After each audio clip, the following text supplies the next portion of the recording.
Hey everybody, Happy New Year. Happy Monday and Happy New Year 2014. Hope you had some time off. Hopefully you did. First of all, for all of you that are working in the areas of the country and in Canada that's struck by these winter storms, thank you for your hard work, your effort, and your energy. Many of you perhaps are putting yourselves in harm's way. I know that as a reality. To ensure that commerce can go across the roads and kids can get to school and life can happen. So thank you for your service to the community. What are we doing today? I want you to check out this video on time. We talked about systems in the teaching session. I want you to check out this video on time and maximizing its utilization.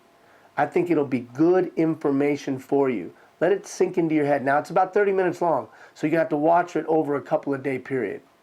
And then we'll check in with you, and not this Friday, but the following Friday for our next teaching session. So even if it takes you between now and next Friday to check out this video, I think it would be beneficial. Why? Because there's not enough time, energy, or effort for you to get done everything you need to get done. You're not just leaders within your department, informal leaders, maybe you don't have a title, informal leaders, but you run Little League, or you're in your place of faith and you're leading, or in a nonprofit, or the car club you're a part of, or whatever. You're leaders. And if we can maximize the utilization of our time, then we can have a greater impact. Or we can just spend more time with our kids or our spouse, or rejuvenating ourselves. So check out this video, and we'll be back in touch soon. Happy New Year again. Time. There doesn't seem to be enough of it. In today's hectic day and age, there's not enough time available for us to get done everything that we need to get done. It almost is overwhelming. We end our day, we end our week, oftentimes our month and a year, wondering not only where the time went, but how we were unable to get done everything we were responsible for. I've felt that, you've felt that, we've all felt that. It is a pandemic, if you will. Well, in my exploration of what I was going to do with that, I came across the writings and the teachings of Archimedes. And Archimedes clearly stated that give me a place to stand and I will move the world. What was he specifically talking about? He was specifically talking about his fulcrum and lever. The fulcrum and lever was a force multiplier. It was a tool that allowed him to do a lot more than he on his own was capable of doing. A system for maximizing the utilization of your time is the same. It's like a fulcrum and a lever. Or it's like Archimedes' compound pulley, allowing him to do more than he had the capacity to do on his own. Ian, why do you keep using the term maximizing the utilization of time instead of saying time management? The reason I'm saying that is that time is a perishable commodity. There's only 168 hours in a week. I have to take the 168 hours I have, and I have to maximize their use by identifying those key activities that get me more than others. We'll talk about that in a moment. If I can then bring in alignment my daily activity with my near-term, mid-term, and long-term goals, if they are congruent, then I have a fighting chance to make the most of what little time I have. So let's talk about some basic principles of time. First of all, I got my handy dandy little board here. There's only 86,400 seconds in a day. That's all there is. 86,400 seconds in a day. In the analogy that I'll use in the balance of our chat and the balance of our follow-up emails and the balance of the discussion of this thing called time, the analogy that I'll use is the great banker. That the great banker gives you $86,400 every day. And with those $86,400, you have a choice of how you invest them. You can invest them in any way you see fit. But remember that the great banker is coming back. He's coming back at the end of the day, when you lay your head down on the pillow at night. And he is going to take anything you've left of the $86,000, anything you've left in that account, he's going to take away. Anything that you haven't invested in your family, anything you haven't invested in your work, anything you haven't invested appropriately, properly, and fruitfully, he's going to take away. Now, you might get another $86,000 tomorrow, but you don't know that for a fact. All you know for a fact is you're getting $86,400 today. And what does that represent? The 86,400 seconds that you have in a day. A perishable commodity. Now in a week, there's 168 hours in a week. That's all there is. 168 hours in a week. Now of that 168 hours, of that 168 hours, only about 100 are usable. Only about 100 are usable. When you back out things like sleep, when you back out things like eating, when you back out things like driving, when you back out those things, there's only about 100 usable hours. Now, some of you I know, you try to use those sleep, eat, and drive hours to get things done, but sustainability is important. Could you sustain that? I don't know. So I'm saying there's about 100 usable hours. And in those 100 usable hours, what do I have to do? I have to be a dad. I have to be a husband. I have to be a worker. I have to be a boss. I have to be somebody's child. I have to be somebody's friend. I have to be at my place of faith, if I have one. I have to have time for myself. So somehow, in the 100 usable hours, I've got to allocate a perishable commodity. I've got to invest some time into each one of these categories. So, I only got 168. That's going to go away at the end of the week. Of that, 100 is usable. And of that, I've got roles that I have to play. You have roles that you have to play in your life. You have 100 usable hours. How you allocate those hours will bear fruit. They are seeds that you plant in to each one of those categories, and they will bear fruit. Now, what's even more challenging is within each one of those roles that you play in your life, each one of those roles, there's subsets, there's responsibilities. So you have roles that you play in your life, and you have responsibilities in each. So with that as a backdrop, doesn't it make sense that I better be proactive in maximizing the utilization of my time? Doesn't it make sense that I should probably have a system to ensure that those 100 usable hours get where they belong? To make sure that I fulfill the roles and responsibilities that I have in my whole life? And doesn't it make sense that we as an organization should be highly effective in these changing times at maximizing utilization of our time and bringing into congruency and alignment the 100 usable hours into each role and fulfill each responsibility? Now let's talk about how we do that. 86 to 100 seconds in a day to turn it all around or to throw it all away. Gotta tell them that we love them while we got the chance to say. Gotta live like we're dying. Right. A system then. A system for maximizing the utilization of your time. We've given you the background, the framework. So what's the system to maximize the 100 usable hours? I'm going to give you an overview over the next couple minutes, and then we'll unpack it in the month to come. Step number 1. I identify all of the various roles that I play in my life. All of the various roles. That's step number 1. What are all the various roles? And then within that, let's say work. Then I have roles within that, right? So, dad, husband, worker, employer, whatever. I know that in each one of those I have roles as well. It's important to identify the roles I have in my life first.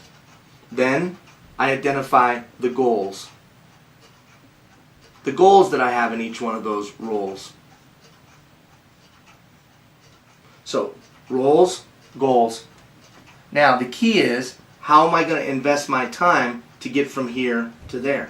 How do I invest the 100 usable hours I have in my week to effectively get from here to there? Well, we have to turn to another philosopher, another mathematician. Ian, it's always a history lesson with you. Hey, nothing new under the sun.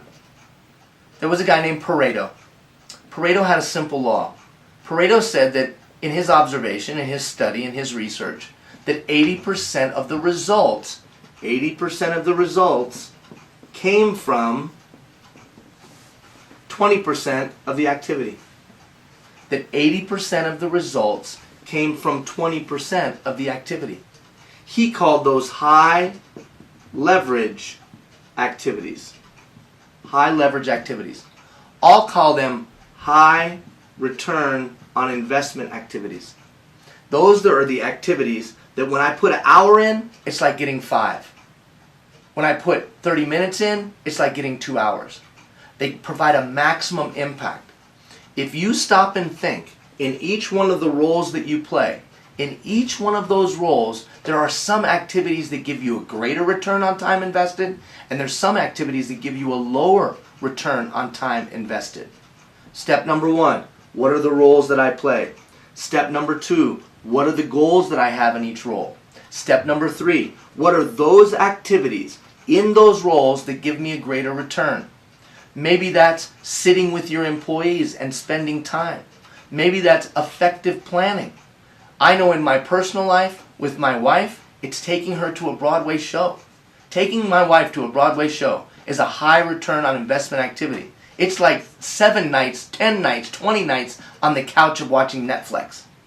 So what's your high return on investment activity in each one of the roles that you play? Now there may be a number of them, but it's important that we proactively identify the high return on investment activities. Conversely, it's important that we identify the low return on investment activities. You and I both know there's some activities that when I put a half hour in, it sucks out 10 hours. So what are they? And we proactively identify them.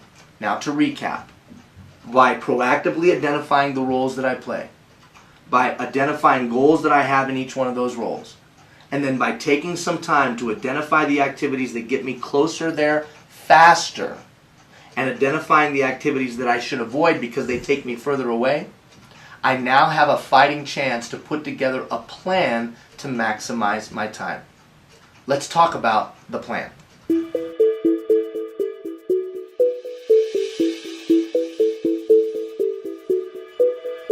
So now that we've identified a concept, a framework of 1, roles that we play in our lives, 2, the goals that we have in each one of those roles, and then the concept that Pareto taught us that there are some activities that get us closer to those goals faster and some activities that take us further away faster. High return, low return. You've proactively identified those 4 things. What do I do with that information? Well, now I've got to bring it to the ground. I've got to take some time to organize and plan my week. Now, ideally when doing that, I've identified those goals. Now, that could be life goal. This is my life goal. Or this could be my annual goal. Or this could be my quarterly goal. Or this could be my monthly goal. Ideally, it's at least that's the goal for the year. And then here are the roles that I play. I'm going to sit down at the beginning of each week, either Sunday night or early Monday morning, and I'm going to map out my week utilizing a technique called time blocking. Time blocking. Time blocking. So in time blocking, it's pretty simple. I'm just going to block my time. I'm going to make an appointment, right? You've done that. Many of you do that. But I want to teach you some nuances to doing that, perhaps, that you haven't considered. So the first thing that we typically time block is appointments. Well, I've got an appointment, if this is my calendar, my week, I've got an appointment here, so I block that out. And I got an appointment there, and I block that out. And I got an appointment here, and I block that out. Which is cool. That's great. But what it doesn't take into consideration are the activities that are most important. It does take into consideration the activities that are urgent, for sure. And some of you are urgency addicted, not only within your organization, but in life in general. Urgency addicted. We as a society are urgency addicted. So we focus on the things that are the most urgent, setting aside the things that are most important. That's why we proactively identify not the urgent activities in each one of our roles and the goals thereof, but the important activities, the activities that give us the highest return for time invested. Those should be the first thing you put on your calendar every week. So I'm going to put those, we'll use a triangle to identify those. High return on investment activity. High return on investment activity. Let's erase this. High return on investment activity.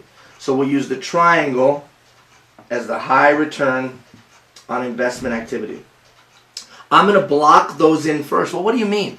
Well, it could be I need to make the phone calls to the 10 key clients from a business development standpoint. So I'm going to block that time in first. When I look out over my week, I'm blocking that time in first to ensure that I do them every week. Stop and think about this. If I proactively identify the roles that I play, if I proactively identify the goals that I have within those roles, and I proactively identify those activities that will get me there faster, and then I make sure they're on my calendar every week, I have a greater likelihood of succeeding. Now, it's a principle called making an appointment with yourself. Rarely would any of you blow off an appointment with another person, but you do blow off appointments with yourself all the time. They're best of intentions. You have the best of intention of doing that thing, but because you didn't physically put it on the calendar with the time and time duration denoted, it doesn't happen because something urgent comes up. So that the important things that have to get done for you to reach your long-term goals never actually occur week after week after week. So step number one, I sit down on Sunday night, early Monday morning, I look out over my week. As I look out over my week, I make sure I put in those high leverage activities. The next thing that I put in are the things that I can assume. Well, that's that appointment. I can assume that I got to do that appointment. I got to assume that I got to do that report. I can assume that there's that thing that has to be done next week. Some things that I can assume. Oh, I made a little tic-tac-toe. So there's some things that I can assume. Things that I know routinely happen, or appointments that I know I have, or obligations that I have. I plug those in. And then finally, I put in the things that I know are happening but aren't formal. Like for some of you that lead a large team and that need your time, doing an appointment on Monday morning at 9 a.m. is ridiculous. Why in the world would you do an appointment on Monday morning at 9 a.m.? That's when everybody needs your time. So it's important to pull up over your week, your month, and your year, your quarter and your year, at about 500 feet and look at the natural flow of things. If every Monday morning you've set an appointment, but you have to cancel those appointments regularly because there's urgent crises, well then you can assume that there's Monday morning, you just block out time for urgent crises. And you're just available to your team. They all want to talk to you, so you're available to your team.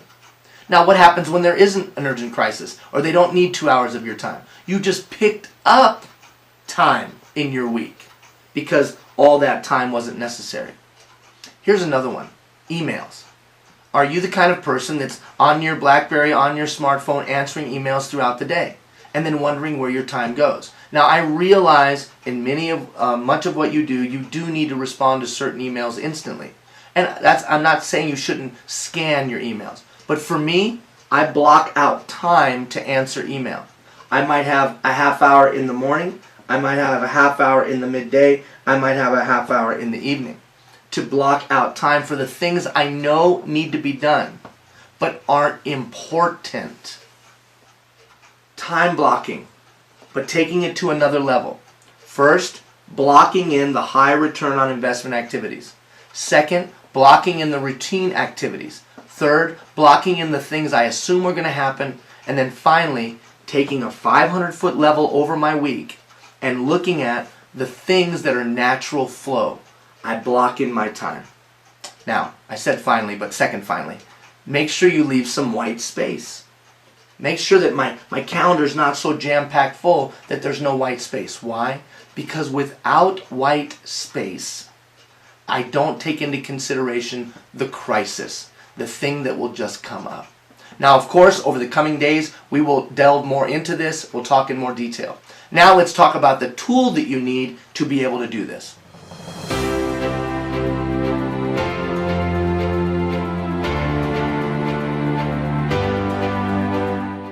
So how do we take these concepts and bring them to the ground? Well, we have to have a tool to do that. To take these concepts of the goal, the role, the high return, the time blocking, we've got to take these and bring them to the ground in usable fashion. Now, some of you use your Outlook, let's say on your laptop to organize your schedule. Others of you use a smartphone, or some of you use a day timer. Others of you use literally use just a sheet of paper and the things I need to get done today. I understand all of that. But here's some basic principles that we've found are key to the tool.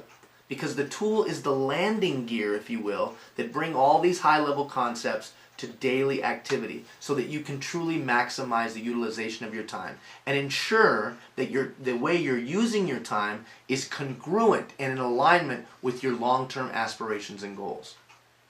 First, I think your tool has to be portable. It has to be something you can take with you, jotting notes or typing in ideas or whatever it might be, making adjustments to your schedule, checking your calendar accordingly. And something that can remind you of your deep and compelling why. Remind you of your goals. Remind you of where you're headed. Might be a quote, might be a picture, might be a saying, might be a little notation that you put in your day timer. But something. Because you will have to make decisions on the use of your time. Time is a perishable commodity. And you'll need some kind of litmus test that helps you prioritize your time. Well, by having that thing in that portable tool that reminds you of why you're doing what you're doing, you'll be able to make those priority decisions a lot more effectively. In addition, by having a week's view, we take into consideration all the time that we have at our disposal. So for me, I'm not trying to get things done in a certain day necessarily. I'm making a list of the things I need to get done this week. Now that doesn't mean there's not daily deadlines. Of course, in all of our businesses we have daily deadlines. There's no doubt about that. But by taking a week's view of the things I need to get done, when urgent crisis comes, I can readjust accordingly and I don't get off track. Now, whether that's for an appointment that I've made for myself of one of those high return on investment activities, because I have a week's view when something urgent comes up, I can adjust it. Or because I have a week's view, that list of things I need to get done in the week, I can move those to another time in the week. So that by the time I get to the end of my week, I've gotten the majority of my list done. Finally, it has to be a tool that we can utilize on the go and in the moment. Because I've got to be able to make decisions. That's why I think utilizing a Microsoft Outlook on a desktop or a laptop is an ineffective tool. Because it's not portable. So whether it's a day timer or a smartphone, it better have a week's view, it better have a place for notation, and it better be something that I can also utilize to remind me of why I'm doing what I'm doing, the goals that I have in my life. Do you have the appropriate tool to maximize the utilization of your time?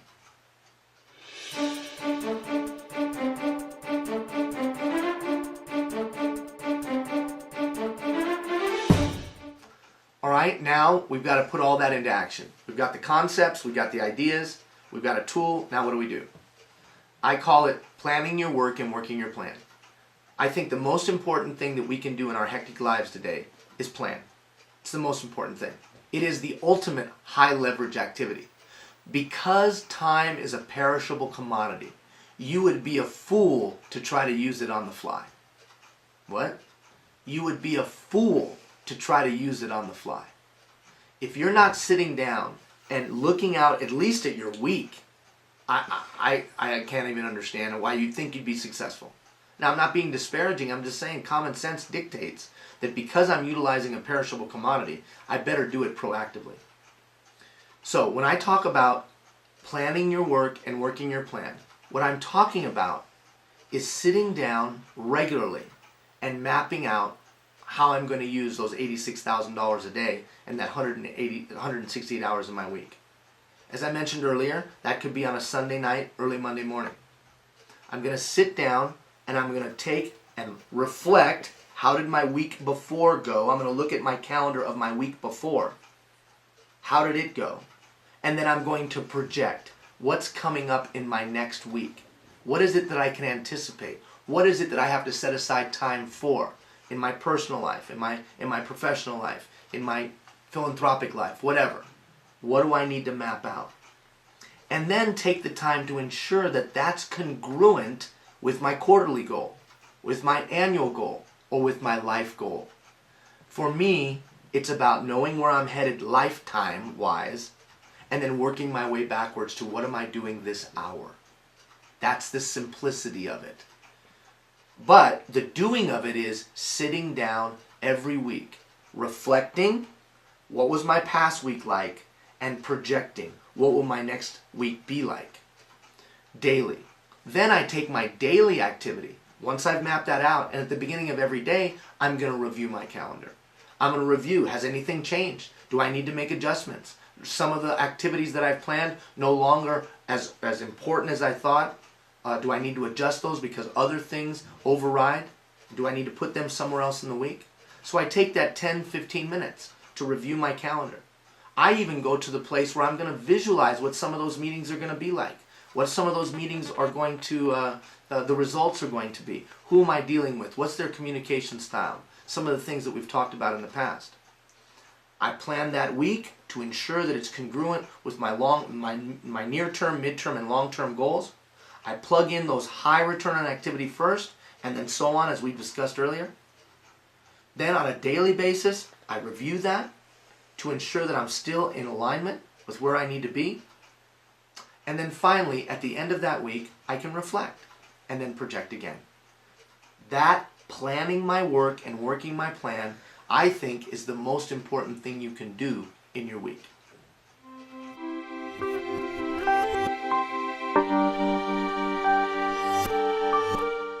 So now I've laid down some concepts for you. Some concepts for maximizing the utilization of your time.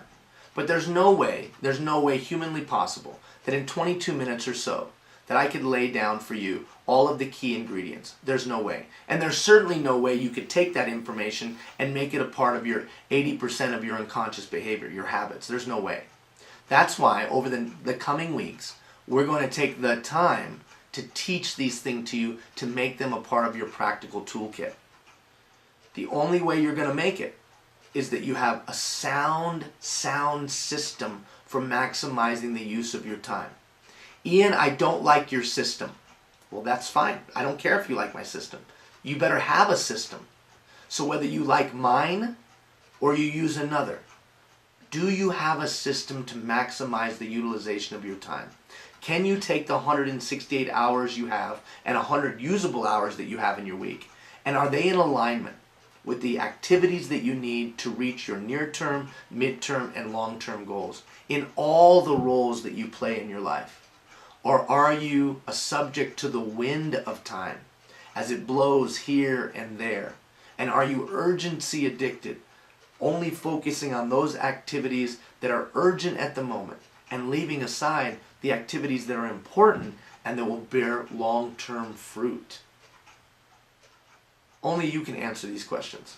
We'll provide the information, we'll provide the material, we'll provide the framework, we'll provide the learning opportunity. You're going to have to take and do something with it. I wish you all the best. Send me an email as always. Take care, everybody.